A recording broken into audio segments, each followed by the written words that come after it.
परिणामी परिणाम हमको प्राप्त होंगे, क्योंकि भारतीय संस्कृति संस्कृत, पाली एवं प्राकृत में ही प्राप्त होती है। आज से 2000 साल 1500 साल पहले का जो भी साहित्य है समाज का, चाहे संस्कृति, धर्म, वह इस पाली प्राकृत भाषा में ही प्राप्त होता है।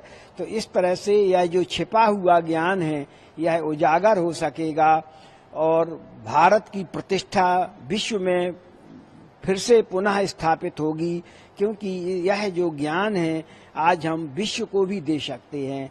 और संस्कृत, पाली, प्राकृत की कम से कम लाखों पांडुलिपियां हैं जिस पर अभी काम नहीं हुआ है।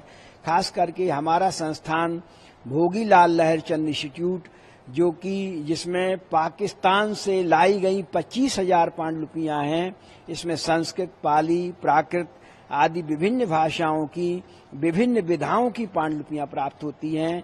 इसमें साहित्य, व्याकरण, ज्योतिष, आयुर्वेद, विदेशों से भी लोग आकर के हमारा ज्ञान ले जाते हैं। जब अब हमको शास्त्रीय दर्जा प्राप्त हो गया है तो अब शासकीय सहायता के माध्यम से एक शासकीय संस्था स्थापित होगी, विद्वानों को प्रोत्साहन मिलेगा, छात्रों को रोजगार प्राप्त होगा और अच्छा एक उत्साह का माहौल बन गया है। 2 दिन से सभी हमारे पाली प्राकृत के विद्वान एवं संस्थाएं खुशी प्रकट कर रहे हैं, एक उत्साह का माहौल है।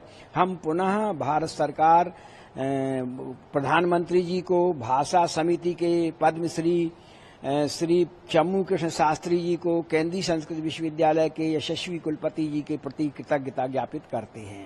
हाँ सर, एक चीज पूछना चाहूँगा, तो हमारी जो संस्कृति है, जो उसका 5000 साल से पुराना इतिहास रहा है, उसको लेकर जो ये पांडुलिपियों में लिखा गया, उसका भी कहीं न कहीं फायदा होगा पाली भाषा को मिलने जी से? जी जी जी जो प्राचीन लिपियां हैं, प्राचीन भाषाएं हैं, उनका संबंध नवीन भाषाओं से है, लेकिन आज सभी लोग उसको नहीं पढ़ पाते हैं। तो जो हमारे गहन अध्येता विद्वान हैं वह जब तक उसमें काम नहीं करेंगे वह ज्ञान हमको प्रकट होगा। इसके लिए अच्छा खासा एक बजट की आवश्यकता होती है जो शासकीय सहायता की अपेक्षा करती है। तो अब इसमें 2022 का जो नई शिक्षा नीति है उसमें एक संकल्प किया गया है कि सभी शास्त्रीय भाषाओं का एक एक केंद्रीय संस्था खुलेगी।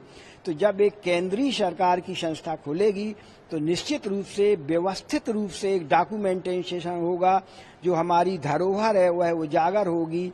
नवीन जो हमारी विधाएं हैं उसमें हम लोग उस मैटर को उपलब्ध करा सकेंगे। इस तरह के विविध प्रकार के हम लोगों को लाभ इससे प्राप्त होंगे। सर, भाषा को लेकर कितना फायदा होगा? जी, आज हम जो देख रहे हैं जितनी भी हमारी आधुनिक भाषाएं हैं, इसका मूल अर्थ हमको अगर जानना है तो हमको संस्कृत, पाली, प्राकृत और अपभ्रंश को जानना पड़ेगा, तभी इन शब्दों के मूल अर्थ को जान पाएंगे। नहीं तो होता क्या है कि जो शब्द प्रचलन में हैं, जो नगर के नाम है, गांव के नाम है, हम उनको भूलते जा रहे हैं। वो उससे हमारी एक संस्कृति का इतिहास छिपा हुआ है, उसका वह भी उजागर होगा। प्रायः जो हम गांव के नाम, नगर के नाम हैं, वो एक प्रकार से वो सब प्राकृत और अपभ्रंश के माध्यम से स्पष्ट हो सकेंगे। जिस तरह से संस्कृति को संजो कर रखने का आप लोग के उसमें भी सहायता होगी? जी, हमारी संस्कृति को मान्यता तो पहले से है, लेकिन जब एक शासकीय एक प्रकार से जिसको कहते हैं नियम लागू हो जाता है तो जो भी सुविधाएं होती हैं वो स्वतः प्राप्त होने लगती हैं। अभी क्या होता है कि एक एक चीज के लिए हमको सरकार के पास जाना पड़ता है, स्थिति स्पष्ट करनी पड़ती है। अब जब वो शासकीय दर्जा प्राप्त हो जाता है तो एक स्वतः ही, जैसे 15 अभी हमारे पास पहले से 7 संस्थान थे, 5 और हो गए, तो जो भी सुविधाएं भारत सरकार 12 संस्थाओं को देगी वो स्वतः ही पाली प्राकृत को भी प्राप्त हो जाया करेंगी और एक निश्चित मानदंड के तहत काम शुरू हो जाएगा।